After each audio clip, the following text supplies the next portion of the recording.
शौनकादि ऋषियों ने कहा, आप परम पावनी कथा में हमें यह श्रवण कराएं कि हम लिंग का पूजन किस विधि से कर सकते हैं। सूत जी ने कहा, देखो भाई परमहंसों, आप लोगों ने जो बात कही है वह सबके कल्याण के लिए कही है, इसलिए मैं अपने आराध्य को प्रणाम करके आपको बताता हूँ कि वह कैसे किया जाता है।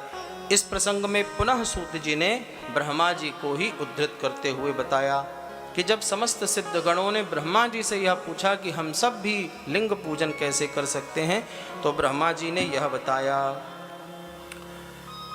समस्त मानव शरीर अर्थात हर वर्ग का व्यक्ति इस लिंग का पूजन कर सकता है। ब्राह्मण, क्षत्रिय, वैश्य, शूद्र और सभी कामनाओं की पूर्ति कर सकता है। ऐसा ब्रह्मा जी सिद्धगणों को बता रहे हैं। मुनिगण, सर्वप्रथम क्या करना चाहिए?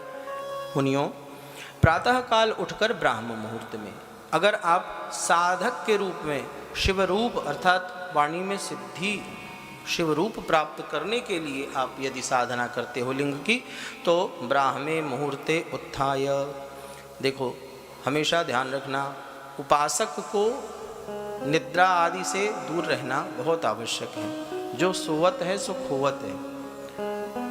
ब्राह्म मुहूर्त ही एक ऐसा कालखंड है जिसमें हम समस्त देवताओं के अर्चन से देवत्व को प्राप्त कर सकते हैं। महाराज, उठना ही लाभप्रद है।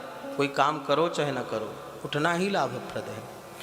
तो ब्राह्म मुहूर्त में उठना है। गुरोश्च स्मरणं कृत्वा शंभोश्चैव तथा पुनः। सबसे पहले गुरु को प्रणाम करें, उसके बाद शंभु को प्रणाम करें। फिर तीर्थानां स्मरणं कृत्वा ध्यायं चैव हरेरपि। समस्त तीर्थों को प्रणाम करके फिर हरि का चिंतन करें। अब देखो, भगवान शिव के पूजन में भी हरि का स्मरण आवश्यक है, उनमें कोई भेद नहीं है। फिर एकांत में आप जाकर स्नान आदि करके बैठ जाएं और जो आपको पंचाक्षरी विद्या का विधान किया गया है उसका जप प्रारंभ कर दें।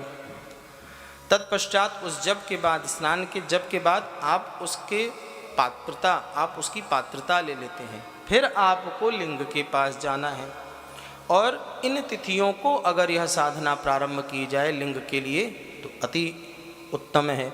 वो तिथियां आप सब भी सुन लो।